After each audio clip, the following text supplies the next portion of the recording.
Let's meet at the library.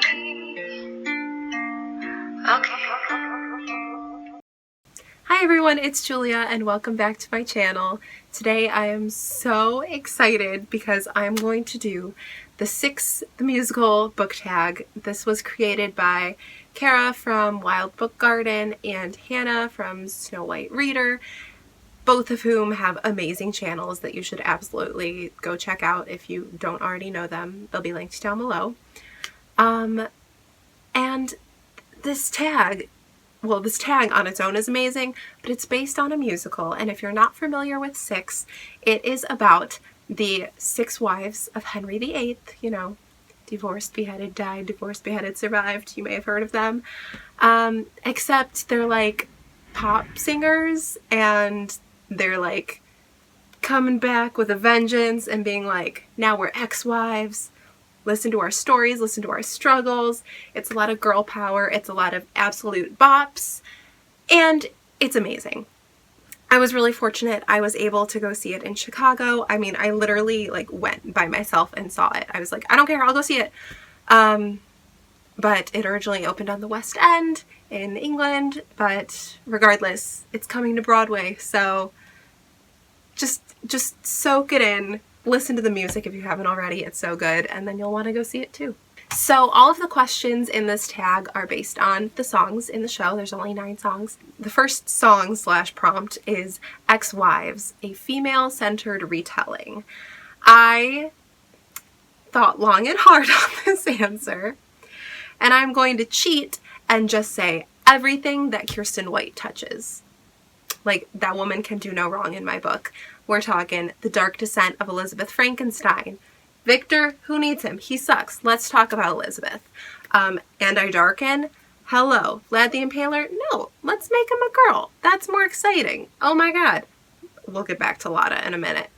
The Guinevere deception? Why are we going to talk about Arthur when we could talk about Guinevere? And also, it just like flesh out all these characters who needed that extra love and attention, you know? Seriously, any Kiersten White retelling, I will buy. I will always buy her books. I'm a crazy lady. I'm just obsessed with Kiersten White. So there you have it. I will admit that I haven't read all of her books, but I have read all of her retellings other than the Buffy the Vampire Slayer one because I don't know anything about Buffy, but I will read it eventually. But yes, I love her. The next question is no way. Name a character with strong convictions whom you admire. And for me, I have to go with Emilia from Othello. If you've watched an old video that I have about my favorite ladies from Shakespeare, you know how I feel about Emilia. She's on that list. I'm obsessed with her, and if I can't play her one day, it will be tragic. I'm just saying. Emilia is amazing. She is the wife of the antagonist of the story, Iago. Initially, when we meet Emilia, she's very much like a background character for the first couple acts. For the first couple acts of the play, all we really see is her doing Iago's bidding or doing Desdemona's bidding because she's like her lady's maid. So we don't really get to know her, but as the play goes on and Desdemona's relationship with Othello becomes strained, Emilia is so vocal and so passionate in the things that she has to say to Desdemona that she brings me to tears all the time. Like, she has this whole amazing monologue about how, like, why shouldn't we she's like, why shouldn't we mistreat men? They mistreat us all the time. And you know what? If they complain about the way we're treating them, we can say, well, we just learned it from you because that's how you've been treating us. Like, girl, wow. I'm not much for an eye for an eye, but she really makes a valid point. And also at the end of the play, spoilers if you don't know how Othello ends, but Desdemona is killed, and Emilia literally defends her so hardcore, like rages against Othello, rages against Iago, and literally like I wish I should have this memorized because I quote this all the time. Basically, her dying breath is like, "Thus with the truth I die," is like basically what she says. She is amazing.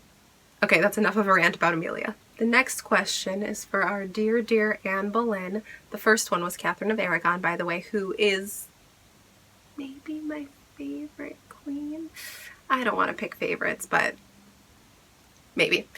Anne Boleyn's song is "Don't Lose Your Head," and the question to go with that is a character who makes terrible choices, but who you can't help loving anyways. And for me, it's Lotta from the Andi Darkin book / the Conqueror saga.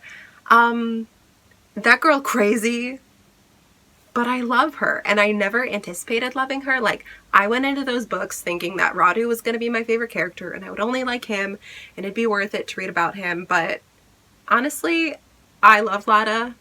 I love all her stupid mistakes, and I support all of her terrible choices. That's my girl. Sorry. The next song is Jane Seymour's, which is Heart of Stone, and that prompt is to either choose a non-canon OTP or a couple that didn't get enough page time in your opinion. And this is about to get real niche, you guys. So I once read a Christian fiction romance novel called Sons of Blackbird Mountain. It wasn't that bad. I got it on NetGalley. It was about this girl from Norway, maybe Denmark, some kind of, what's the word I'm looking for? She was from some kind of Scandinavian country, but she moved to America. I can't remember if they were related or if she knew one of their relations. Anyways, to live with these three guys who she thought she was going to be taking care of them, because they were, the lady who she lived with in her other country was like, "Oh yes, the boys, go, you can live with them." And she's like, "Yeah, okay, I'll go live with the boys." But it's like, oh, they're actually like hot adult men. Cool, cool, cool.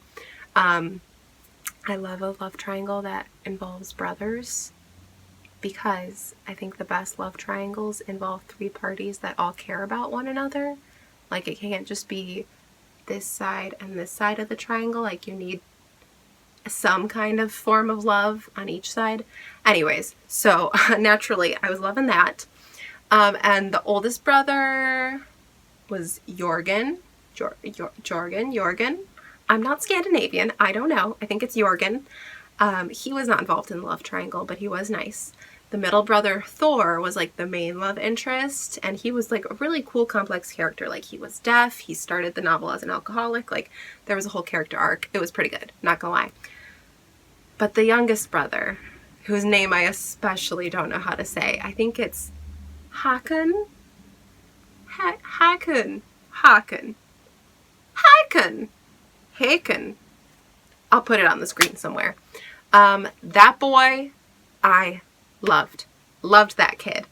And the relationship, spoilers, I don't think anyone cares, did not go that way. And not only did it not go that way, but the author absolutely decimated his character at the end of the story. Like, the way she took his plot line enraged me. Oof. So luckily the second book in the series is about him, because I need to read it for his redemption arc. I'm actually getting warm because I'm like upset. But yeah, that was both a non-canon OTP and a couple who didn't get enough page time. So there you go. I'm still bitter. Hakon! My boy! Next up, we have the House of Holbein. Ooh, yeah. The House of Holbein. No one knows. The House of Holbein is a song that everyone sings, so I'm not even going to try to explain it. It's about a German painter who paints ladies and takes their portraits to the king so he can select a bride. It's really charming.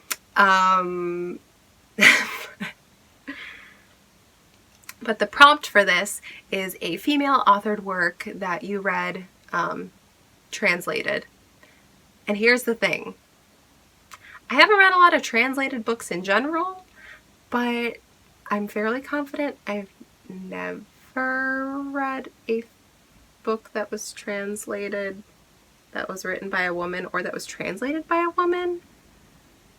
If I have, it wasn't one that I loved, so I don't want to endorse that. So I'm just going to put in a plug here to say that I really want to read that new edition of The Odyssey that was translated by a woman. Jocelyn just mentioned it on her channel, Yogi of the Book. Sorry, I'm holding a pen. I want to read that. So next up is Anna of Cleves, and her song is Get Down, and it is just, what a bop. This prompt is name a character that you would get down with in any sense of the word that you like. I'm going to go with the way that it sounds like, and we all know the answer is Tiberius Calor VII. Next question. Okay, next is when I get emotional. We have Catherine Howard, and her song is All You Want to Do, which is a really, really, really great song. Like, it sounds like a Britney Spears song. I'm obsessed with it. But also, it will rip your heart out and shred it into 8 million pieces. So, it's fun like that. Her prompt is name a book that would have been better without the romance, or name a female character who you think was unfairly defined by her relationships. And I'm going to say Agatha from The School for Good and Evil. Because you know what? In the beginning, I quite liked Agatha and Tedros a lot. In fact, 4 books into this series, I think I still ship it. Maybe. But the thing is, it's just, let my girl be. Let my girl be herself. Like, what? Just because she's with Tedros, she has to be this picture-perfect princess and this and that? Like, no. Leave her alone. And she's not using him. Like, she's just being her good, pure self. And she also happens to be into this kid who's gonna be the king of Camelot. It's fine. I don't know. I just feel bad for her. I accidentally kicked my tripod, so if things look slightly different, forgive me. The 6th and final queen, though not the final question, is Catherine Parr, and her song is I Don't Need Your Love. It's good. And this is to name I can't talk. And this question is to name an underrated female author. And I was thinking about it, and I'm like, you know what? Megan Shepherd. I might be sort of iffy on her most recent duology, but her first 2 trilogies, I love. She also has 1 middle grade novel that I haven't read. I don't know if this is coming up before or after my July wrap-up, but if it's after, then you already know how I feel about Megan Shepherd. I love her a lot. The Madman's Daughter trilogy, yes, gothic retellings, we stan. Also, The Cage. I don't even read sci-fi, and I am terrified of aliens, yet that book, like, ugh, I can't. My emotions were all over the place. And let me just say, all of the side characters in that series, I can't with them. Like, I love Knock, I love Rolf, I love Lucky, I love what's her name? Oh my gosh, what's her name? Oh my gosh, what's her name? Molly. I love, what's his name? I just freaking love Megan Shepherd. There you have it, folks. Okay, and the last question is 6. Name your favorite bookish girl squad or female friendship. And there are so many female friendships that I love in so many books.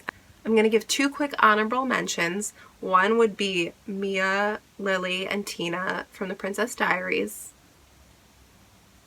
What a squad.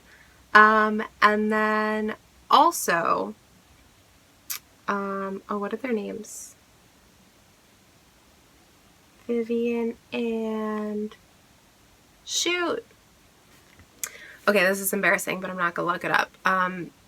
Vivian and her best friend from Vivian Apple. Why can't I think of her name? That's so embarrassing. Doesn't matter. That's like probably the most realistic friendship I've ever read in a book. So I'm still obsessed. But the answer that I'm really going to give as my number one bookish girl squad is the girls from Paper Girls. So Erin, Mac, Tiffany, and KJ. Tiffany and KJ especially. Like, those are my girls. I just love those kiddos, man. They're the reason I stick around. Like, because when I read Paper Girls, I genuinely have no idea what's going on, and I never understand what's happening. But the color palette and those characters, and I'm like, okay, I guess I'll keep reading. I don't know. I care about you guys. I love them. Alright, that was the 6th musical book tag. I haven't tagged anyone. I didn't think about tagging people because I don't know who's familiar with the show. Actually, I know a few people, but I know they already know of this tag. So, if you are interested in answering these questions, I tag you. You've been tagged. There you go. Anyways, thank you all so much for watching. Leave me a comment down below telling me which wife of Henry VIII you think you're the most similar to. Just because I'm nosy. I think I'm a mix between Jane Seymour and Catherine of Aragon. I feel like that's who I am. But I don't know. Is there a quiz? I hope there's a quiz somewhere online. I'll find it. I digress. Leave a comment, be sure to like and subscribe, and you'll be seeing more of me soon. Bye. We're one of a kind, no category. Too many years lost in his story. We're free to take a crown and glory for 5 more minutes. We're 6.